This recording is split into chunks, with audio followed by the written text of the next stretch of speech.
Welcome back, college baseball fans. We are starting our coaches' interviews, and I am joined by one of my favorites, UVA Director of Recruiting, Brian Sakowski.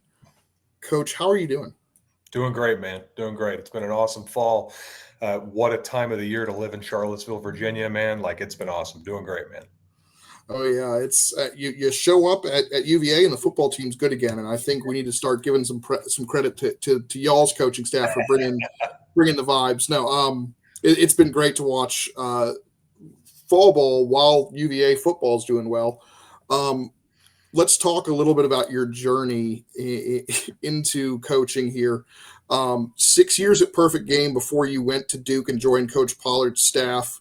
You see a lot of guys in that area, I think, go more the professional route from that kind of area. You see it, but you don't see a lot of them do what you did and kind of go to college and join a college staff. Talk to me a little bit about that journey and what makes the college level more desirable to you. Yeah, the long and short of it was I never really wanted to work on the professional side. Like there were some off and ons where I thought about wanting to pursue scouting with a professional team, but like that was just never really what grabbed me from a passion perspective. I can trace wanting to coach college baseball back to being a high school baseball player and like coming to the realization that if I want to be in this game for the rest of my life, guess what, buddy? It's not as a player. So, like just I wanted to do this. I just wasn't sure of how to get to it.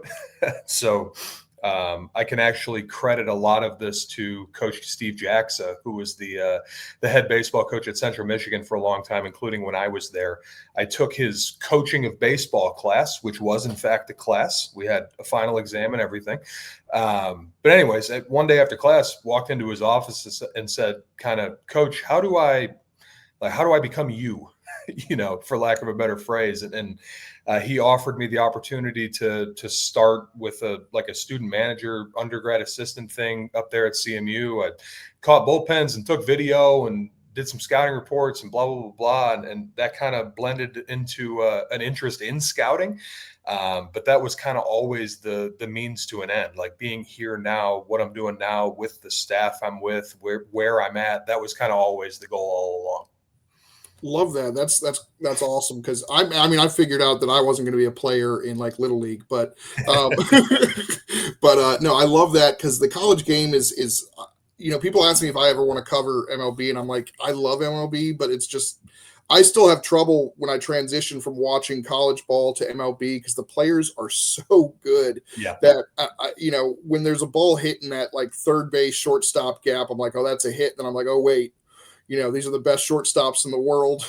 They can get to that ball, and it's very strange. There's a little bit more, there's still a lot of personality as well in the college game, and these are also, true student athletes.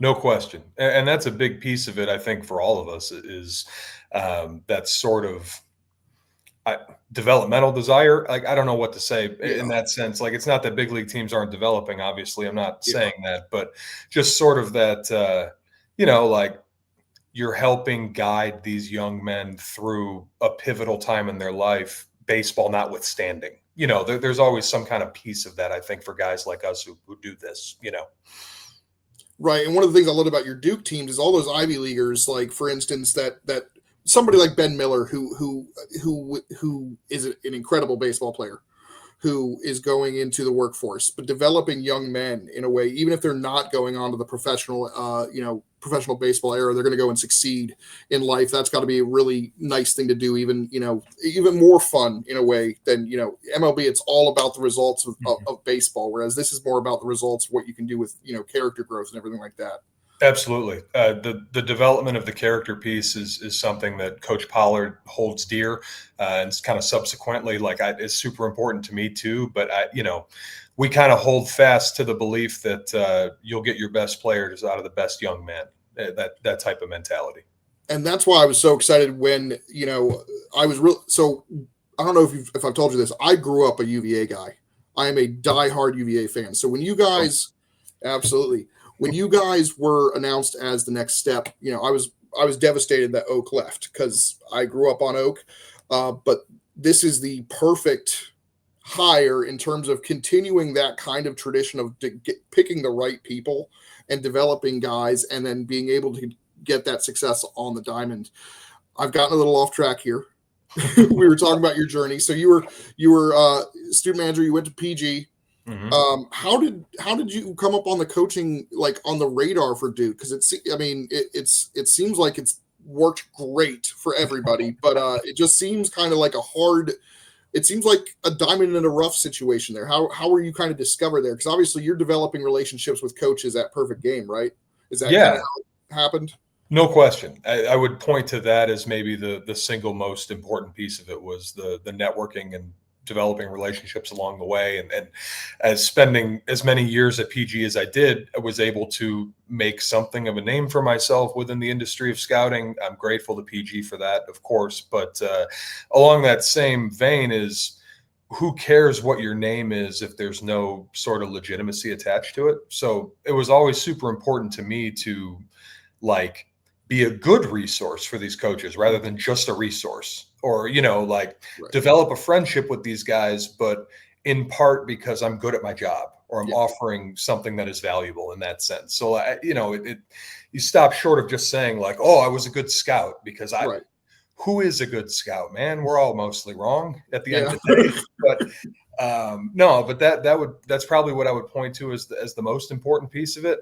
I was coaching high school baseball in the great state of Michigan at the same time I was with PG for most of those years. Coached at a place called Orchard Lake St. Mary's up there. We had some pretty good years back in the pre and post COVID era. Had a young man play there by the name of Alex Mooney, who went on to play for Coach Pollard at Duke. And I think that, maybe that piece of it was another step in the right direction towards Coach just even conceptualizing of my name when it came to looking for a recruiting job on his staff. But yeah, I would say the developing the relationships piece, the trying to provide value in that relationship to these guys, trying to not just be someone with names, but be someone with good names, to put, not to put too fine a point on it, but that was kind of always the goal for sure. Absolutely. One thing I wanted to talk about too is obviously I was covering you guys for the Super Regional against Murray State. And I think I asked Pollard a similar question, but it's interesting because I know you guys were confident, and you guys, I was confident in you guys. I thought you guys were going to win that and pull that off and go to Omaha. Obviously your heart is broken, but then all of a sudden it's a very fast turnaround. Is it kind of a blessing because you were able to get to work right away because you had to with especially the recruiting side, because so many guys had already committed to follow Oak to Mississippi State. And instead of, I think there would have been a time where you're kind of wallowing if you're staying at Duke for another, for that season. Is it a little bit kind of a blessing in disguise to be able to kind of get over that heartbreak quicker? Yes and no. I would say definitely yes, for all the reasons you laid out. We had something to take our attention right away from the fact that we'd fallen one run short of Omaha or whatever it was.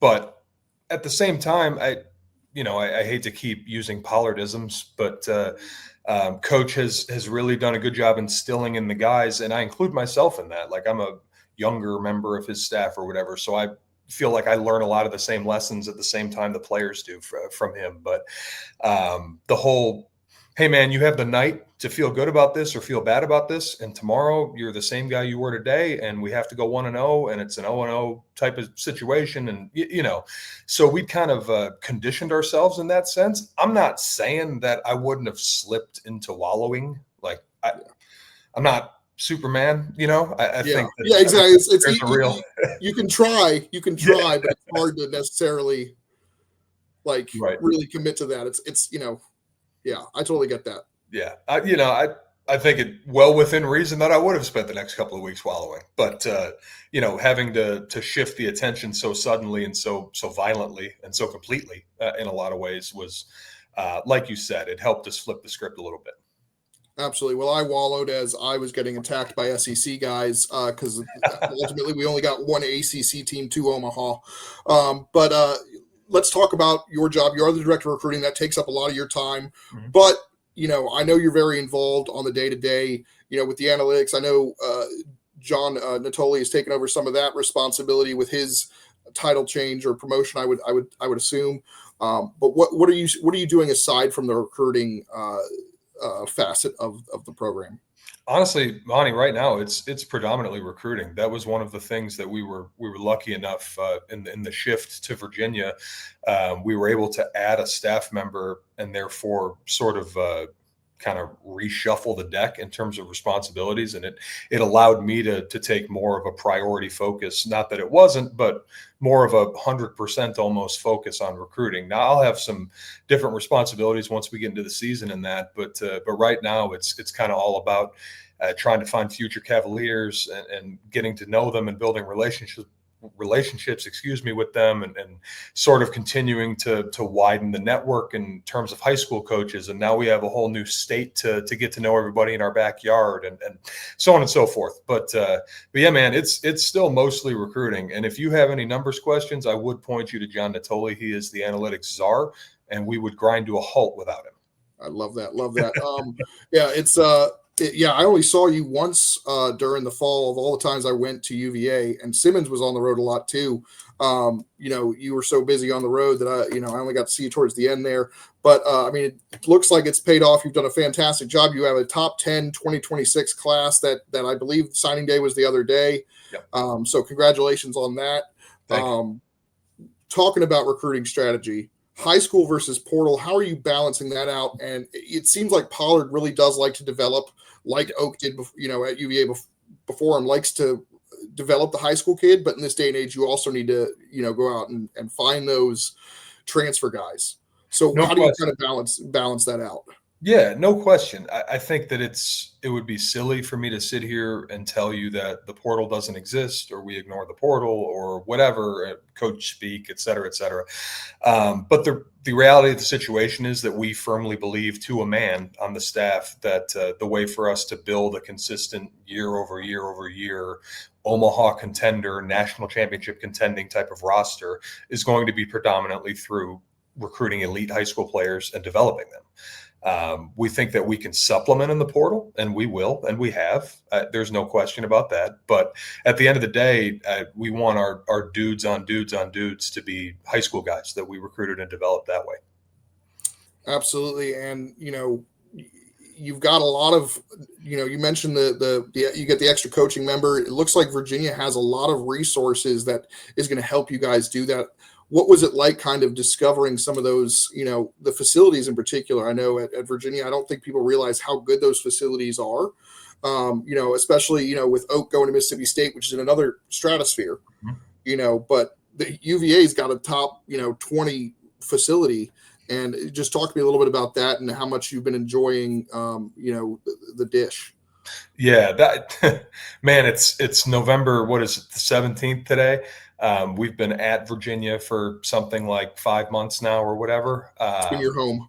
And I still walk into the dish every morning like a kid on Christmas morning. Like, this is all for us. Like that type of stuff.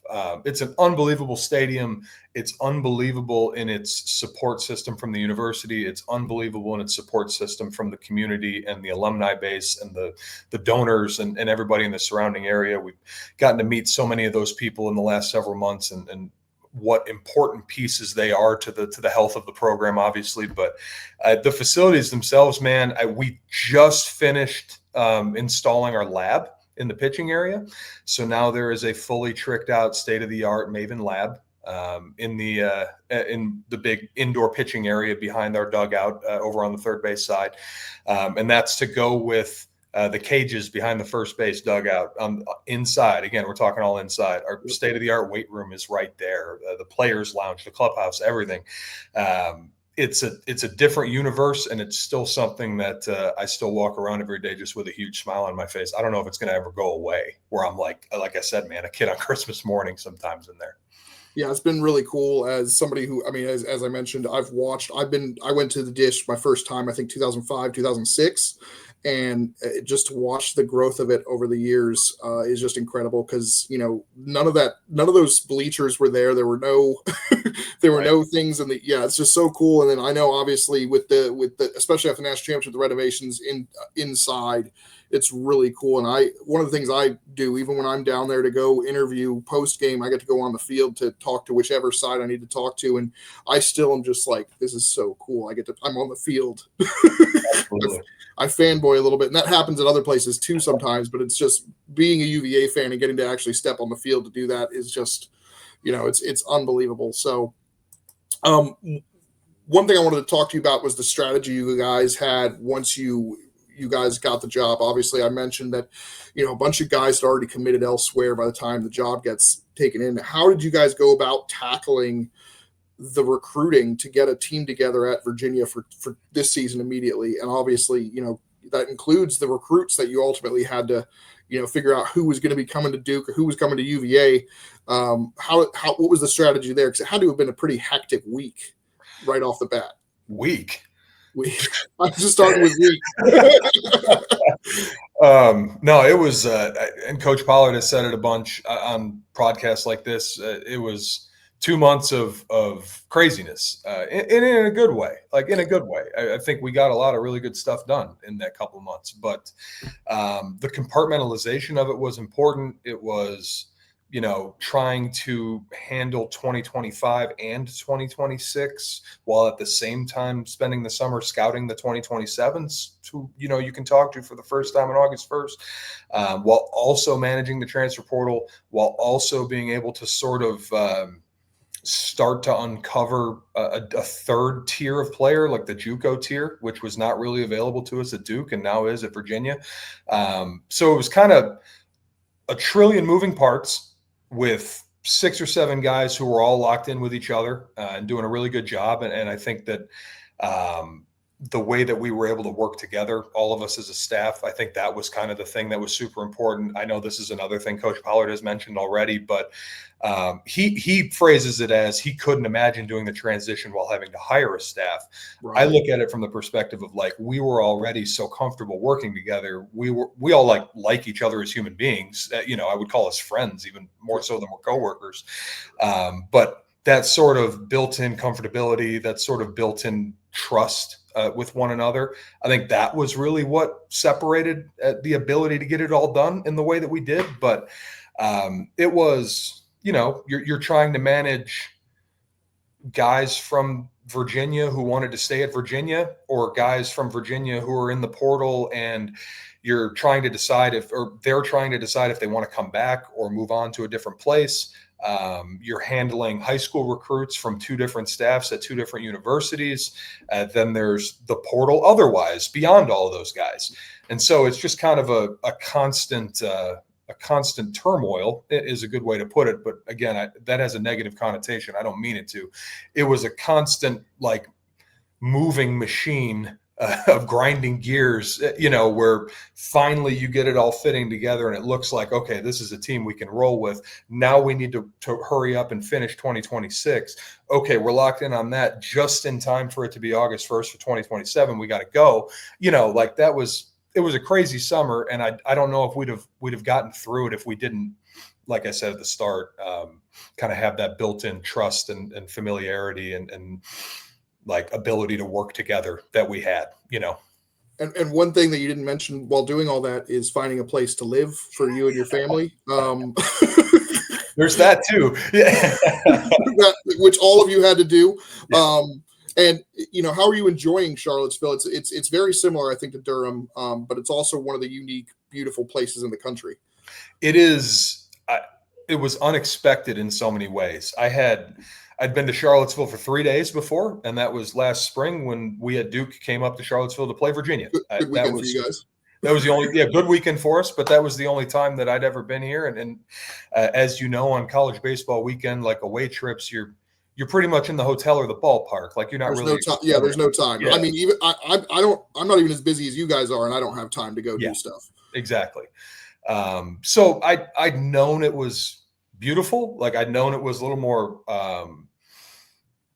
What am I trying to say? Rural, I guess, than Durham, the Raleigh-Durham Triangle area or whatever. But I didn't know anything about the pulse of it, the soul of it, however you want to phrase it. So now, having lived here for several months now, and having experienced autumn in Charlottesville, wow, What a part of the world, man. It's unbelievably gorgeous here.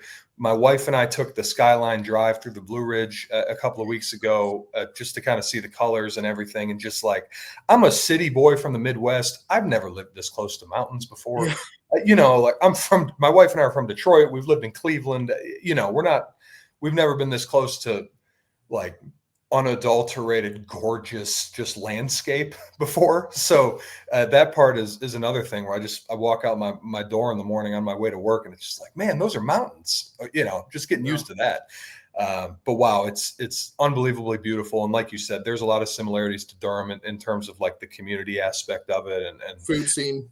Yeah, exactly. It's been great, man. It's been great.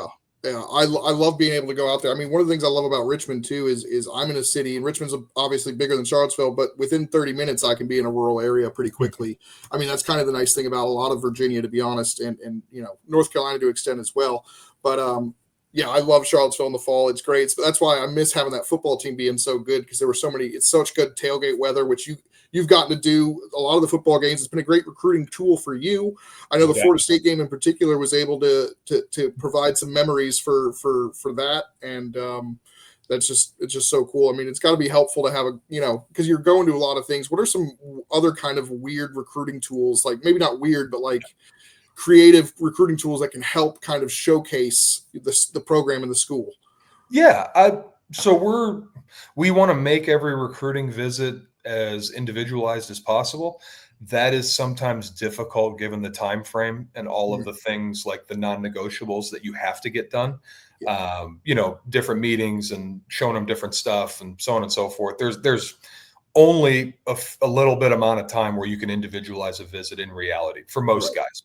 But when we have that opportunity, we do like to do that. We like to maybe give mom and dad some alone time so they can explore in a way that maybe wouldn't necessarily be interesting to a 16 or a 17-year-old kid. Yep. I'm thinking back to when I was 16 or 17, like I wouldn't have cared that there were mountains 20 minutes away. Right. That's what I was about to, I was like, your example of that is a perfect example. Right. But now I'm 35 and like I keep staring at them, So I think that's part of the way that we're able to do it. If a guy is a particularly outdoorsy kid or a player, then we try and incorporate some aspects of that. Maybe we go fishing or something like that. But I would say that our most unique selling point is, like, I hate to keep coming back to it, is us as a staff. I think that the blend of different personalities and the easygoing and familial sort of atmosphere that we're able to create, while at the same time proving our abilities developmentally, proving our abilities on the field and off the field. I think that we're able to sort of represent the university in a unique way just by being who we are. And I think that that's kind of shown itself as far as our recruiting success so far. And I hope that continues into the future, obviously. Absolutely. One of the things I loved about what I saw a little bit of at Duke was the collaboration always. You guys and that's what allowed you guys, as you mentioned, to really transition, in a hectic time and do it well. And even to the point where you had the SID at the time, Aaron was involved in meetings so that he was in on stuff, so that he was able to know what needed to be, I don't know how many programs do that. And I thought that was really cool when because Aaron would be like, oh, I'm in the know, but I can't say anything. And I'm like, oh, okay. But it shows how much trust you have in a staff and to keep things going. I thought that was really cool to see. So, you keep going back on it, but I'll vouch for it. Right. So, let's talk a little bit about the team this year. It's exciting. You bring a bunch of guys over from Duke with you. We're talking about retaining some of these guys like Eric Becker and Harrison Didewick. You would have retained Luke Hansen as well if he not been drafted. Antonio Parada, who I think is an underrated guy. But you're feeling pretty good about the offense. Let's talk about an offensive guy that you kind of targeted that maybe was under the radar in the transfer portal or recruiting wise that you're really excited about. You have to start with Joe Tiroli. Yeah. I think that all conference, all American caliber player last year at Rider. He was number one on our offensive portal board. across two different universities, in that same time frame. But he's the guy we wanted. He's the guy that, as far as everything goes, like kind of brings it all together in that sense. He had an unbelievable fall, as you saw. I think he's an underrated defender wherever you put him. And I think that him, along with Becker and Gracia and whoever else, Didowick is one, Sam Harris, Parada, you could go up and down the list, Jake Weatherspoon. I think that those guys, with a big emphasis on Tiroli, are going to be why you see a good Virginia offense this spring, hopefully. Yeah, it was interesting that I think I was only able to see 6 or 7 scrimmages, which is quite a bit for somebody who's not, but at the same time, but it's still a small sample size, and yet Joe Tiroli really stood out, and he hits, he rakes, so that's an exciting guy. Did he jump on your radar? Did you guys play him? Because you guys normally play Ryder at Duke. Yep. Was he somebody that you kind of circle in the lineup and is like, oh, that guy's good? Yeah, literally. It was just like this is the danger man, and Ryder's had some extremely good teams the last couple of years. They could have very easily come out of that regional at Coastal the year before I got to Duke, the regional that Duke won in 2023. They beat us when I was at Duke. Like, that's a no nonsense, like very, very good college baseball team. Sometimes when you're talking about mid majors, you hear people talk a little bit down, and I'm like, bro, that team whooped us, a couple of times. It's a good thing you mentioned that, because there's 40-win teams that don't make the tournament, and that doesn't. They're still very good teams. I think of Interdonato's Wofford teams that were so good for so long but never made the tournament. So it's good that you mentioned that. Mid majors, they're dangerous and they're good ball clubs. Doesn't mean even if they don't make the tournament. No question. And I'm a mid-major guy, man. Like we talked about it already. I went to Central Michigan. I have a lot of MAC pride. I'll always kind of feel like a mid-major proponent, however you want to phrase it. That's correct for internet consumption. I just have a lot of respect for the level, regardless of where you are in the country. And I guess I have a little bit extra biased respect for teams that do it in the North. But absolutely, absolutely. I'm a major guy from the North. That's all. Absolutely, and that's going to do well at UVA, who has in the past, their pipeline has come from the Northeast in particular. I know that's been also somewhat Duke's MO as well. Talking about that, how do you identify some of these guys in the mid majors? I know there's a guy that caught your eye on the pitching side that pitched in the cold, and is somebody you're really excited about with Tyler Kappa. I know I'm setting up 2 questions here. First, we can talk about trying to find some of these guys in the transfer portal. How do you go about that? Trying to identify some of these guys that you can take and get to the next level, because they make this jump in competition, and they frequently all, like I would say it's probably 80% of guys that make the jump to a Power 5 succeed. Yeah. There's specific parameters that we have that when we're looking up a guy's performance or his data or whatever it is, there's specific parameters that they have to hit to sort of get on our radar, for lack of a better phrase. And then there's a collaborative effort involved in the evaluation process of those players.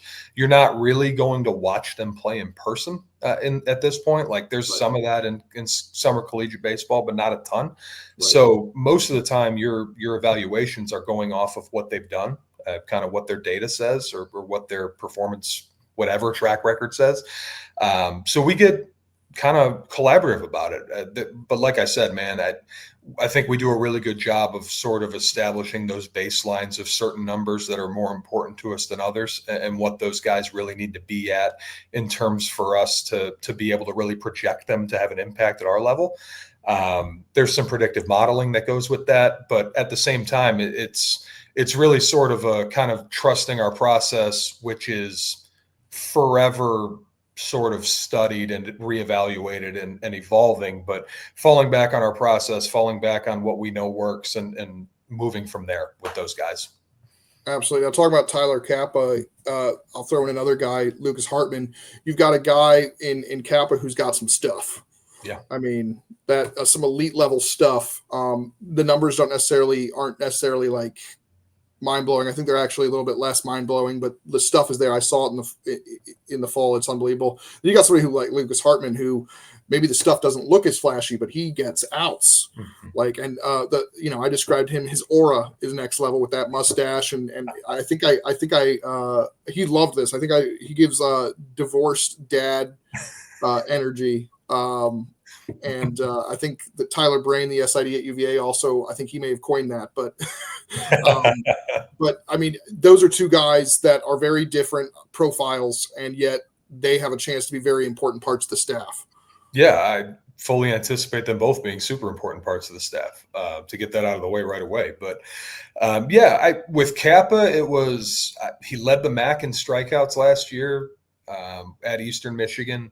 He'd been a JUCO guy. He'd kind of progressed in level each year while having success along the way. He's a Detroit Lions fan, so that was a plus for me personally. But anyways, it really came down to trying to project what his stuff as a starter would look like out of the bullpen for us, because we saw him as more of a bullpen piece, and him embracing that and psychologically, along with kind of realizing those projected gains and stuff, I think he's going to be a difference maker for us this year. And then this is the same for Kappa as it was with Hartman. Every background check, every makeup call we made was plus, plus, plus, plus, plus. Like, this is a dude you want in your dugout. Like, regardless of how successful he is on the field, this is a guy you want in your dugout. And that uber alls for us in some ways. If you're not going to be a good teammate, you're not going to be an energy giver rather than an energy taker, you're probably not going to be here regardless of how good you are. But to go along with that, those guys are both really good and in very different ways. And with Hartman, it was kind of like you said already, it's not smoke and mirrors, but it's also not huge stuff. But his ability to really pitch and his ability to maximize what he does well while minimizing maybe what he doesn't do so well, to go along with what Coach Kirkpatrick and Coach Natoli have done with him this fall in terms of some tweaks. I'm really excited about both those guys. I think we have two really, really good pieces in those two. Yeah, I'm really excited. I mean, one of the things I noticed right off was the aura, the vibes that Lucas Hartman gave. And, I forgot he had just followed me when I made the comment about, I didn't tag him when I made the comment about that, but the fact that he loved it just told me that my thoughts were correct on his vibes. Talking about this recruiting class, you have a fantastic 2025 class that's there with guys that may push for some playing time. Can you talk a little bit about this freshman class, this first year class at UVA, as they say on grounds? Mm-hmm. Talk to me a little bit about them and who really stands out for you. Yeah, I will say that I've gotten way better with I'm now comfortably calling it grounds instead of campus. I'm still getting used to first year, second year versus freshman and sophomore, but we're on a positive developmental trajectory. I'm just glad that you're so confident with who's now, because I think right after you got the job, I think you said go Wahoos or whatever, and I was like, you got it. I was like, you got it, but you didn't sound confident. I'd spent so many months trying to black out or trying to phase out the cheers from the UVA crowd when we played last spring. And I was trying to just bring it back. I was like, all right, what were they yelling? But anyways, now I think we're locked in on it, especially after some of these football games this fall. But the first year class, super, super talented class, super awesome class in terms of the humans in it. I think you have to be really excited. Geez, where do we even start? We could start behind the plate. I think Thomas O'Connell is going to be a really, really good player, a left-handed bat who can really handle the staff behind the plate. I think that guy's going to be a real winner for us for a long time. I'm super excited about I think Griffin Ennis is going to be an awesome player. Got him from Mississippi.